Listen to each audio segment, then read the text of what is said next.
Alors, bienvenue, merci d'être là et aux autres qui vont le regarder en diffusion, je sais qu'il y en a plusieurs qui m'ont écrit. Est-ce que vous avez vu la série de vidéoconférences, ma masterclass? Est-ce que vous les avez regardées cette semaine? Oui. Oui, OK. Donc, ce qu'on va faire, c'est que... C'est vrai que dans ça, là... Marielle, je vais arrêter ton son parce que j'entends... Marielle est venue à ma retraite santé en novembre. OK. Donc, votre prénom, c'est quoi, Bisson?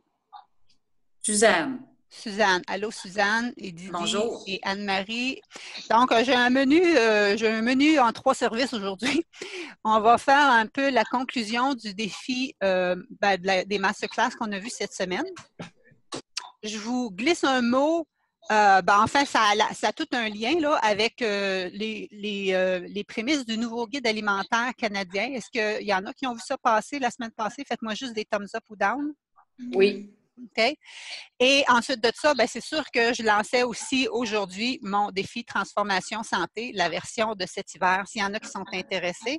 OK. Et étant donné que c'est mon anniversaire d'entreprise cette semaine, lundi passé, je pensais mon 10e, j'ai recalculé hier soir, je suis mêlée, je commence ma 12e année. Donc, je fais un rabais anniversaire pour ça qui va être valide rien que jusqu'à dimanche. OK, donc, ce qu'on va faire, c'est que je vais partager l'écran avec vous, puis on va se rendre à la page où il y avait les 5 vidéos, puis on va faire un genre de résumé de ça, OK? Tout ça, là, c'est venu parce que on est en début d'année. Souvent, les gens veulent se remettre en forme. Et moi, là, j'ai des gens qui m'appellent à tous les jours, OK? On est le week-end, j'ai même 2 personnes qui m'ont appelé ce matin. En général, les gens manquent d'énergie. Est-ce que vous vous ressentez là-dedans? Oui. Souvent, les gens ont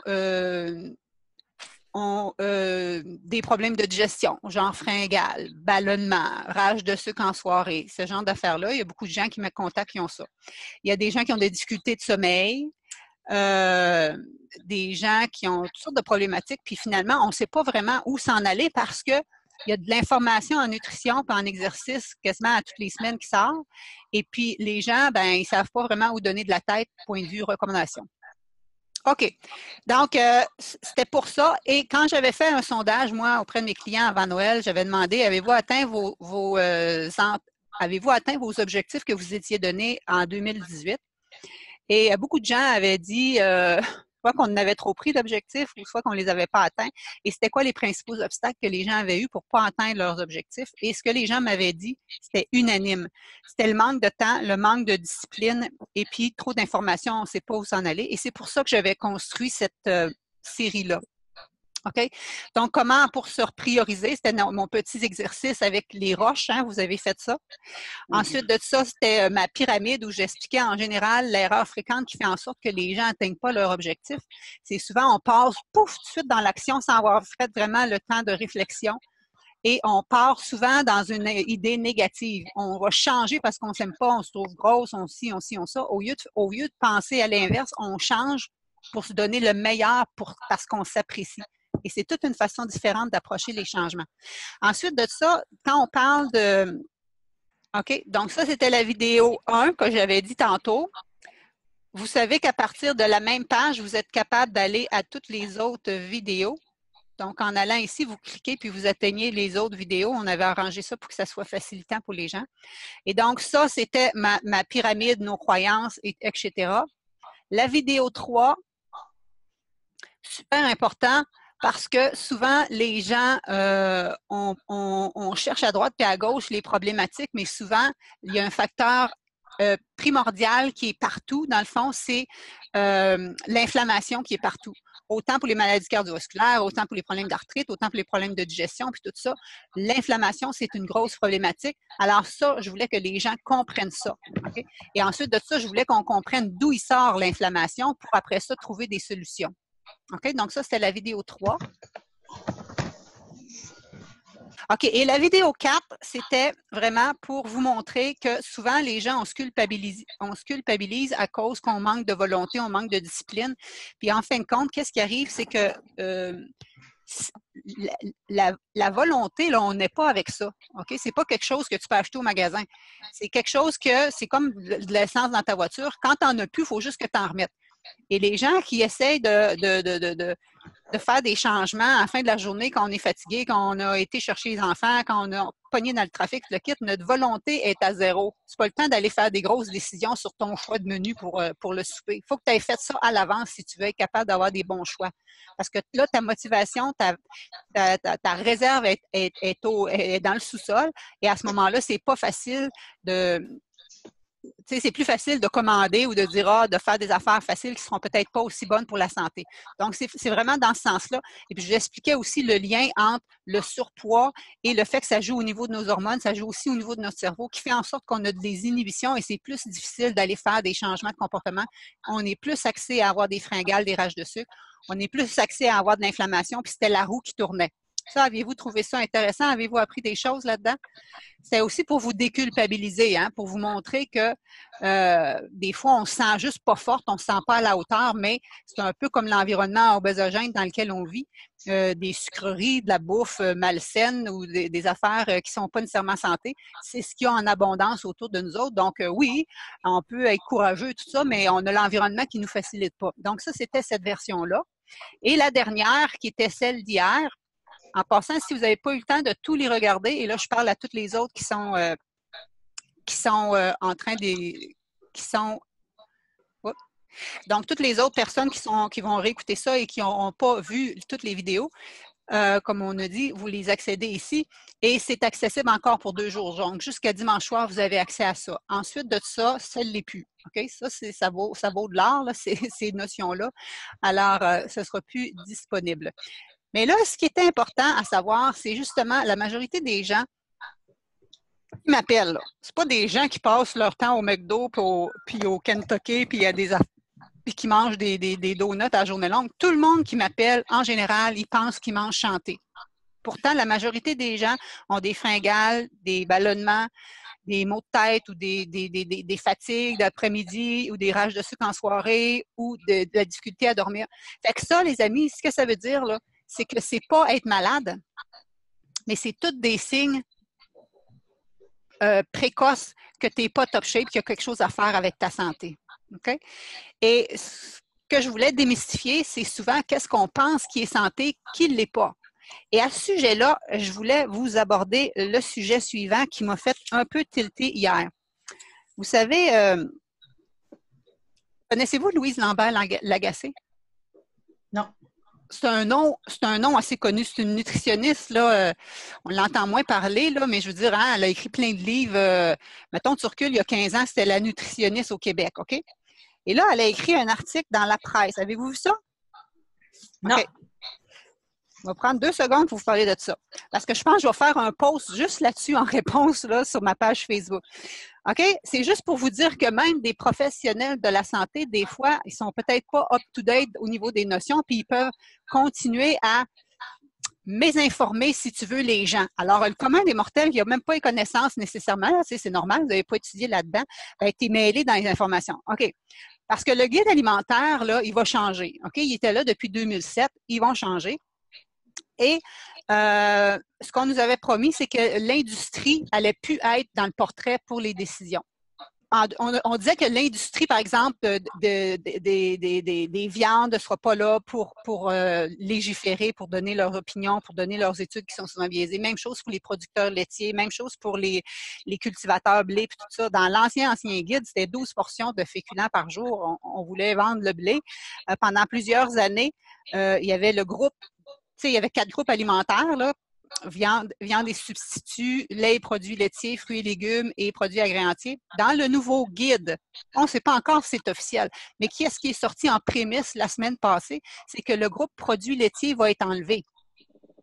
Aviez-vous entendu parler de ça? Oui. Le groupe produits laitiers va être enlevé. Alors, moi, j'étais contente, mais il y a beaucoup de personnes qui ont paniqué parce qu'ils ont rien lu que le titre disait produits laitiers largement tassés. Fait qu'il y en a qui pensaient que les produits laitiers n'étaient plus du tout dans le guide. Ils vont être encore là. Ils vont être mis dans les protéines. OK? Parce qu'à ce temps, ça va être genre source de protéines, légumes et fruits et grains entiers. Donc, ils vont être encore là, mais c'est qu'on vient de leur enlever le piédestal qui faisait en sorte qu'avant, en tout cas, je vais juste me revenir à mon écran, dans le fond, tant qu'à voir cette affaire-là, là, vous allez me regarder à faire. Avant, ce que ça faisait, c'est qu'on avait le groupe produits laitiers, qui était en fin de compte, c'était quasiment le groupe source de calcium. Hein? Donc, mais du calcium, il y en a ailleurs. Et en fait, source de calcium, c'était pour la santé osseuse qu'on avait mis ça là. Et il n'y a aucun lien scientifique qui démontre un lien entre la consommation de produits laitiers et la santé osseuse, contrairement à ce que les producteurs laitiers nous ont fait croire pendant plusieurs années. Alors, on est comme un peu brainwashé, si tu veux, par ça. Mais là, l'industrie laitière a été tassée à date des recommandations, ce qui fait en sorte qu'on s'est rendu compte que, comme je vous ai expliqué dans ma vidéo 5, c'est que manger trop de produits laitiers, c'est pas sain. Alors, il y a beaucoup de gens présentement qui en prennent 4, 5, 6 portions par jour. Et ça, bien, ça peut être néfaste pour la santé. Donc, les produits laitiers, on va les mettre dans le côté des viandes et substituts. On va essayer de manger les meilleurs dans le sens les moins gras possible, moins raffinés possible, et idéalement 1 à 2 portions par jour. Donc, exit les enfants que c'était 4 portions par jour. Et en passant, moi, là, j'ai des amis que leurs enfants ils en prennent 5-6 portions par jour. Parce que là, c'était une recommandation. Un guide alimentaire, c'est un peu une institution de santé publique. C'est des recommandations que les écoles suivent, les garderies suivent, les hôpitaux suivent, tout ça. Et donc, ce que ça fait, c'est que les enfants, en garderie, il y avait tous leurs produits laitiers. Il y avait leur fromage ou ces choses-là en collation. Même chose à la maison. Fait que c'est facile d'en avoir trop. Alors là, ils ont dit, les enfants, on tasse ça. Breuvage, on oublie le lait, on va prendre de l'eau. Et les collations, au lieu de yogourt, fromage en dessert, collation, ça va être des crudités, ça va être des pois chiches épicés même qui ont dit, des pois chiches assaisonnés. OK? C'est même écrit, là. Ils donnent la recette dans le show. Fait que là, j'étais là, wow, c'est loin, là. Puis là, ça, c'est au niveau des enfants, OK? Puis au niveau des adultes, ce qu'on disait, au niveau des adultes, ce qu'on disait, c'était qu'on voulait favoriser les protéines végétales chez les personnes âgées. Et d'où là revient ce que je voulais dire à propos de Louise Lambert-Lagacé, qui a écrit ceci dans la presse cette semaine. Personne n'est contre la vertu de cuisiner plus souvent, moins transformée, blablabla. Par contre, la priorité accordée aux protéines d'origine végétale me laisse perplexe, voire même m'inquiète. OK? C'est une nutritionniste qui dit ça. Fait que là, je dis, voyons, comment ça se peut? Okay? Et nous, on est une association de professionnels de la santé on a créé l'APSAV, l'Association des professionnels de la santé pour l'alimentation végétale. On a créé une association de professionnels de la santé justement pour démystifier toutes ces affaires-là qui sont peut-être mal dictées ou les méconnaissances des gens par rapport à l'alimentation végétale, mais on ne pensait pas non plus qu'une personne si connue pouvait dire ça. Alors moi, on a fait nos recherches, OK? Et je veux juste vous mentionner ce qu'elle disait, a-t-on oublié que les besoins en protéines des personnes âgées sont plus élevés qu'à l'âge adulte? OK?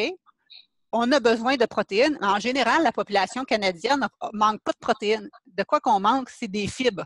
OK? La majorité des gens, on manque de fibres. Et quand on manque de fibres, ça joue sur quoi? Ça joue sur ta santé intestinale, ton transit intestinal. Il y a beaucoup de gens qui sont constipés, ballonnés, etc. Ça joue aussi sur ton humeur. 95% de ta sérotonine est sécrétée dans tes intestins. La sérotonine, là, l'humeur, là, comment qu'on en connaît des gens en burn-out puis en dépression, tout ça. Donc, ça joue là-dessus. Aussi, 90% de ton immunité vient de ton côlon. Donc, ça joue sur ton immunité, ta prévention des maladies. Et en passant, ça joue aussi sur la qualité de tes bactéries intestinales, qu'on dit que c'est le deuxième cerveau, qui joue aussi sur toute ta santé en général et même sur ta régulation du poids. Donc oui, on va s'assurer que les personnes âgées mangent assez en termes de quantité de protéines, mais il fallait s'en assurer pareil avant. L'autre chose qu'elle dit, c'est qu'a-t-on négligé les données scientifiques qui démontrent que les protéines d'origine végétale n'ont pas les mêmes pouvoirs que les protéines d'origine animale pour ralentir la baisse de masse musculaire? Les dernières recherches disent exactement l'inverse. OK? Il y a un article là, en 2017, là, on disait, c'est en anglais, le protein intake, les protéines, la consommation de protéines, spécialement les protéines végétales, est associée avec un plus haut taux de muscles squelettiques chez les adultes, diabète type 2. Okay? Ça a été fait avec 168 personnes dans le journal Diabetes. Puis, ce qu'elle dit aussi, c'est qu'elle dit et cette baisse de masse et de force musculaire mène trop souvent, hélas, à la perte d'autonomie. Puis elle a raison, puis il y a une autre étude qui a été faite exactement dans ce sens-là. La perte de masse musculaire, savez-vous, ça s'appelle la sarcopénie. Quand tu perds de la masse musculaire en vieillissant de façon accentuée, ça s'appelle la sarcopénie. Alors, ils ont fait une recherche qui a été parue dans Nutrients en 2016. Donc, c'est des études récentes, OK? Et ils ont regardé justement chez 327 personnes âgées la masse musculaire en fonction de la qualité des protéines et la source de protéines, si c'était des protéines végétales ou animales. Et plus que tu avais de protéines végétales, c'est un facteur de protection versus que tu avais des protéines animales. OK? Parce que, si vous avez vu ma vidéo, quand tu manges beaucoup de protéines, si tu n'en manges pas assez, c'est sûr que ça ne t'aidera pas à en construire, mais si tu en manges beaucoup trop, puis surtout des protéines animales, ce que la majorité des gens font, quand tu manges de la viande de soir, puis tu en remanges comme ton lunch au dîner, puis que tu as mangé des œufs le matin, puis là, tu mangeais, qu'est-ce qu'on recommandait, des fromages puis des yogourts en dessert, tu mangeais des protéines animales all the way, 5-6 fois par jour. Alors ça, c'est plus pro-inflammatoire. Ça favorise le développement des maladies chroniques. Et les aînés sont déjà full maladies chroniques, sont souvent déjà médicamentés beaucoup. Alors, ça fait juste accentuer ça. Alors, quand tu as dit peut-on se permettre ainsi de nuire à la santé globale et à la qualité d'un nombre croissant de personnes âgées? C'est exactement l'inverse qu'on va faire. On va plutôt améliorer la santé des gens, améliorer la santé des enfants, améliorer la santé du monde en général parce que ces recommandations-là, on va arrêter de penser que, les produits laitiers, c'était super essentiel. Hein? Il y avait leur groupe à eux autres. Donc, on va comprendre que c'était pas si essentiel et surtout le message qu'on avait tendance à avoir, une portion c'est bon, 2 portions c'est mieux, donc 3, 4 ça doit être encore meilleur, mais c'est pas ça. Même chose, les personnes âgées, ce qu'on veut, c'est qu'ils pensent pas qu'ils sont obligés de manger de la viande à chaque repas pour être en santé. Donc, c'est le gros message. Et comme je te dis, le guide alimentaire, c'est un élément de santé publique. C'est un élément de santé publique. Donc, monsieur le commun des mortels qui regarde ça sans avoir été consulté un professionnel, il est capable de dire, même si je mange végé, c'est parfait. Puis aussi, elle se disait que les personnes âgées, c'est pas facile de manger végé. Je sais pas si vous savez, là, mais les bines des fèves au lard, là, ça date pas d'hier. Ces gens-là, ils en mangeaient déjà. Et je te dirais que moi, ma mère a 83 ans, puis quand je vais à la maison, elle a toujours sa soupe aux lentilles. Puis quand je papote à la maison, mon père, il a 87, il aime bien le curry de pois chiches au lait de coco, puis ces affaires-là, il aime bien ça. C'est sûr qu'il cuisine pas le tempeh, puis ces affaires-là, mais c'est pas obligé. OK? C'est pas obligé, personne ne devienne tout végétarien. Mais je veux dire, tout le monde bénéficie à en avoir plus dans son alimentation. Et pour ce qui est de la qualité, on va s'en assurer. Et pour ce qui est de la quantité, bien, on va s'en assurer aussi pour que tout le monde soit en santé. Alors, c'est vraiment ça. Et tout ça fait en sorte que ça va diminuer l'inflammation chez les gens. Ça va peut-être diminuer les risques de maladies associées, les médicaments, tout ça. Donc, ça va nous aider à améliorer notre santé, puis aussi celle de la planète, parce qu'il ne faut pas se cacher, les protéines animales, je veux dire, il y a des animaux qui sont tués pour ça. Donc, c'est pour les gens qui ont l'éthique animale en compte et pour l'environnement. Parce que l'élevage des animaux, ça prend de la terre, ça prend de l'eau, bien plus que végétal, et c'est responsable de 14,5 des gaz à effet de serre de l'environnement. Plus que tous les moyens de transport confondus, avions, camions, whatever, tout inclus. C'est fort, ça. Fait que des fois, on pense à changer de voiture pour une Prius ou pour une Tesla, mais manger végé, ça équivaut à ça. Manger 80% végé, ça équivaut à ça. Ça va te coûter moins cher. Je ne dis pas qu'une auto écologique, c'est pas bon. J'aimerais bien ça d'en avoir une aussi dans ma cour. Mais je veux dire, si tout le monde mange plus végé, ça améliore la santé de tout le monde, ça améliore la santé de notre planète. Donc, c'est vraiment ça le but de ce que je faisais le lien avec le guide alimentaire. C'était surtout avec ma vidéo numéro 5, vraiment pour vous donner les vraies notions que les gens n'ont pas, qui fait en sorte que tout le monde pense qu'ils mangent santé, mais beaucoup de gens ont du surpoids, baisse d'énergie, fatigue, blessures fréquentes à cause de l'inflammation. C'est le médicament le plus vendu au Canada, les anti-inflammatoires, pas prescrits, là, les choses que les gens prennent derrière le comptoir. Qu'est-ce que ça vous dit, ça? Hein? Oui. C'est intéressant, hein? Oui. Donc, mais c'est ça. Fait qu'il faut que les notions soient connues. Et je te dirais, pour enlever le son, il faut déplacer le curseur en haut à droite. OK. Donc, je te dirais que moi, ça fait 15 ans que j'enseigne ce que je vous dis là, OK? Mais moi, là, à l'université, c'est pas ça que j'ai appris. Louise Lambert-Lagacé, à l'université, c'est pas ça qu'elle a appris. OK? Moi, j'ai appris ça quand j'ai été malade. S'il y en a parmi vous, s'il y en a qui ont vu mon webinaire d'à peu près 40 minutes. mon webinaire, c'est quelque chose qui roule présentement. Il y a beaucoup de gens qui le voient. En tout cas, si ça vous intéresse, je vous donnerai ça. Ça explique mon approche, ça explique mon background, comment j'en suis arrivée là.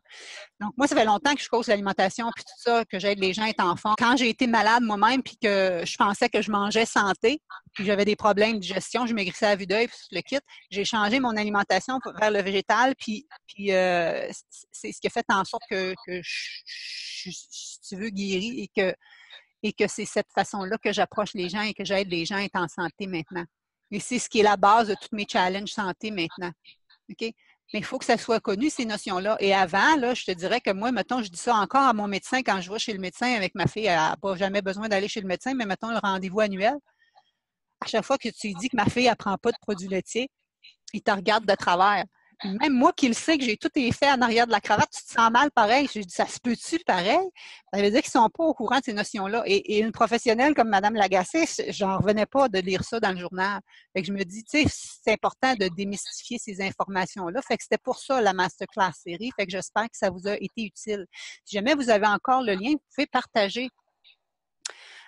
Idéalement, plus le lien où on s'inscrivait, là, parce que moi, après ça, j'aime ça récupérer des courriels. Hein. Le but de tout ça, j'ai investi beaucoup de temps à préparer du matériel, mais c'est éventuellement à récupérer des courriels pour des personnes qui pourraient être intéressées éventuellement à mes services. Donc, vous pourriez partager ça. Et donc, la conclusion, c'est ça, c'est qu'une fois qu'on a tout fait ça, qu'on sait vers où s'en aller, qu'on sait qu'après ça, le but, c'est que quand on fait des changements, c'est pas facile de les perdurer. Oui, il y a beaucoup d'études qui semblent se contredire, exactement, mais c'est parce que Sylvie, qu'est-ce qu'on dit? C'est qu'il faut voir c'est qui sont en arrière des études, justement. OK? Quand que tu regardes qui sont en arrière des études, puis qu'il y a de l'industrie en arrière, les résultats, ils vont toujours être biaisés. Moi, ce que j'aime regarder, c'est les études qui ne sont pas biaisées. Quand je vais en congrès international en Californie, je suis pas, il n'y a pas de kiosque des producteurs laitiers qui sponsorent le congrès, là. Alors que tu vas dans des congrès en nutrition, puis les producteurs laitiers, ils ont leur kiosque, puis il me semble que ça n'a pas de bon sens. Tu comprends?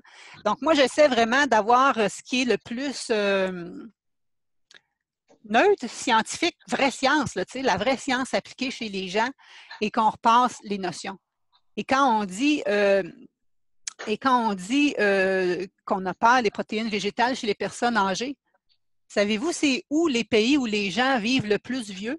On appelle ça les Blue Zones. OK? Vous avez peut-être entendu parler d'Okinawa au Japon. C'est là qu'il y a le plus de centenaires au monde. OK? Loma Indy en Californie, en Sardaigne en Italie, en Grèce au Costa Rica, c'est les 5 Blue Zones dans le monde. C'est quoi leur alimentation? 95% végé si c'est pas plus.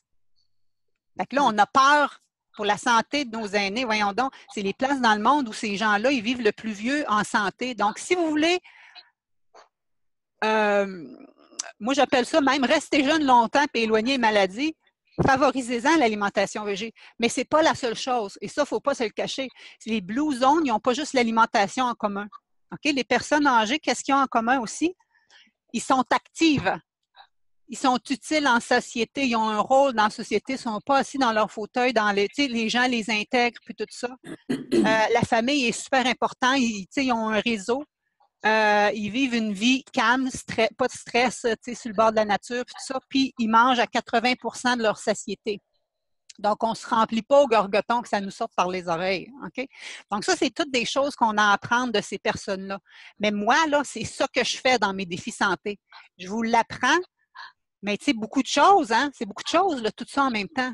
Bouger, manger végé, mais manger végé équilibré, parce que manger végé, ça ne veut pas dire que c'est santé. Il y a beaucoup de gens qui sont véganes, ça c'est une autre chose. Véganisme, ça ne veut pas dire nécessairement santé.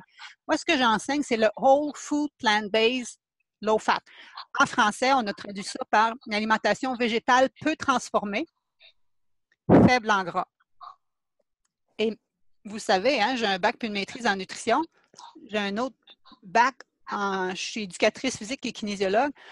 J'ai une maîtrise, en fait, je n'ai pas être la deuxième maîtrise, mais j'ai la scolarité d'une maîtrise en santé publique spécialisée en changement de comportement. Et cette année, j'ai fini un autre certificat justement de l'Université Cornell aux États-Unis pour aller me chercher le papier quand je te dis que j'essaie d'être top to date dans ça, là, c'est ce certificat en plant-based, en Whole Food Plant-based, justement, de l'Université Californie.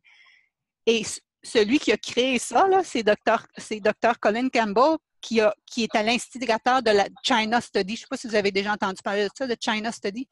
Lui, c'est un monsieur, là, c'est un chercheur, doctorat en nutrition.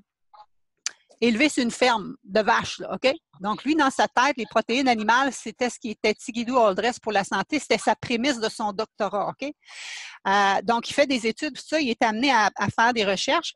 Et il y avait beaucoup de cancers en Chine. Puis là, eux autres sont allés étudier ça. Ils pensaient que c'était là où il y avait moins bonne qualité, moins de viande, moins de ci, moins de ça, que les gens étaient plus malades. Et ils ont viré 360. C'était complètement l'inverse. Les gens qui étaient les plus pauvres, qui restaient sur le bord de l'eau, qui mangeaient du poisson, ils étaient moins malades que les gens les plus riches, mieux nantis, qui mangeaient plus de viande. Ça a complètement changé ses valeurs. Il a fait le reste de sa carrière là-dessus. Quand on se dit qu'il faut être ouvert, on a entendu des choses, on pense que c'est ça, jusqu'à temps qu'on a des preuves de l'inverse.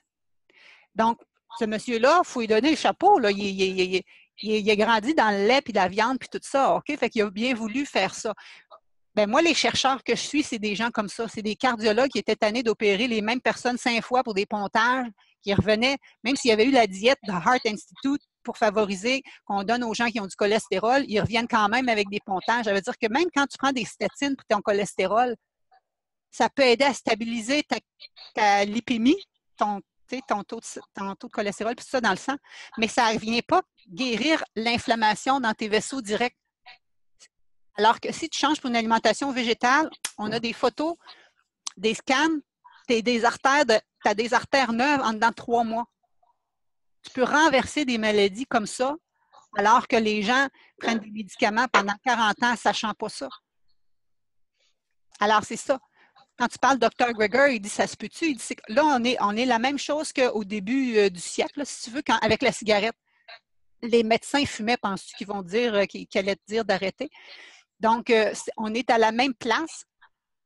Il dit, il y a des gens, là, comme mettons ma mère, là, a fait du cholestérol. Moi, là, il y a 30 ans, là, j'avais le cholestérol élevé. Moi-même, j'étais nutritionniste puis kinésiologue. Là. J'étais dans l'équipe d'athlétisme universitaire puis dans le cross-country, puis j'étais dans un master, de natation. J'étais active puis j'avais le cholestérol borderline, imagine-toi. Fait que moi, les antécédents dans ma famille, c'est élevé. Mais moi, j'ai changé mon alimentation puis je prends encore 0 médicament pour ça. OK? Donc, il y a moyen de le faire, mais il faut avoir les connaissances, puis il faut l'appliquer. Bien, moi, c'est ça que j'aide les gens à faire. Mais les changements, c'est pas facile. Et à ce sujet-là, je vais vous donner une petite démonstration, OK? Voyez-vous ça ici, là? Je vais vous montrer une affaire. Changer des habitudes, là, avez-vous déjà entendu parler que ça prenait 3 semaines? Oui. OK. J'oserais quasiment vous dire que c'est de la foutaise, OK? On entendait ça, je disais ça, j'ai enseigné ça, moi, avec, OK? Ça, c'est pour une petite affaire facile, OK? Mettre ta fourchette à droite au lieu de à gauche, ça se peut que tu l'atteignes en dedans de 3 semaines. Mais des gros changements de comportement, ça prend plus de temps que ça. Et moi, pour vous dire, depuis que j'ai été malade, en tout cas, j'ai eu des problèmes de thyroïde, il a fallu que je me fasse irradier, blablabla. Je prends du Synthroïde. Je prends un médicament, puis ça fait 15 ans que je prends ma petite pilule le matin. OK? Ma petite pilule, le matin, elle était sur mon comptoir dans ma salle de bain, à côté de mes verres de contact. Moi, j'ai une grosse prescription. J'ai moins 9 de prescription. Si je ne mets pas mes verres de contact le matin, je ne te vois même pas. OK? Donc, automatiquement, ma pilule, elle venait avec mes verres de contact. C'était facile. Là, la madame à la pharmacie, l'autre fois, avant Noël, elle me dit, Nathalie, tu vas prendre ta médicament avant de te coucher. Facile. Prendre mon médicament avant de me coucher. Mais ma boîte de pilules est à côté de ça. Je vais prendre mon médicament. Je vais le manquer une fois sur 2. Je dis, veux-tu bien me dire, c'est bien niaiseux? Elle me demande de prendre ma pilule le soir. OK? Et là, j'ai dit, bon, ça ne marche pas mon affaire. Fait que là, je mets mon affaire de pilule de l'autre bord. Parce que moi, dans ma chambre de bain, ma brosse à dents est de l'autre bord. Je dis, c'est la dernière affaire que je me fais avant de me coucher. Je me passe le fil dentaire, je me lave les dents, je mets ma boîte de pilule de l'autre bord de ma brosse à dents. Je l'avais mieux. Je l'avais, j'en manquais, mettons, 1 sur 4, 1 sur 5. M'en venait pas pire, je m'en vais en retraite avec madame l'autre bord. Et là, ben, j'étais avec quelqu'un d'autre dans ma chambre, fait que je voulais pas que mes pilules soient dans la chambre, donc là, j'en ai oublié encore. J'ai oublié dans le sens que je le reprends le matin. Je dis, voyons, je reviens chez nous, je refais mon setup. Et là, tu sais qu'est-ce que j'ai fait? J'ai sorti un pilulier que je traînais dans mes affaires. J'ai mis le pilulier à gauche. J'ai mis toutes mes pilules dedans. Là, je l'avais pas mal mieux, mais j'en manquais encore. Tu sais quoi mon truc? Après 2 mois, j'ai réussi à prendre mes pilules à tous les soirs. Je le mets dans le pilulier, puis il faut que j'ouvre comme ça. J'avoue, la petite maudite pilule bleue, j'avoue, là. C'est le truc que j'ai donné pour en arriver à prendre ma pilule à tous les jours. Pour une pilule, ça m'a pris 2 mois. Et as-tu vu toutes mes stratégies? Fait que changer des habitudes, là, ça prend du temps. Et c'est ça que j'aide les gens à faire à travers mes défis transformation santé. C'est bon? Prenez une petite gorgée.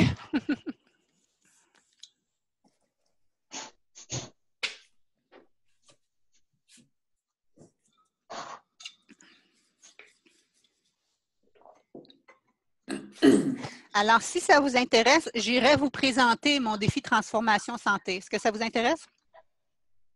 Oui. OK. Donc, je vais partager mon écran.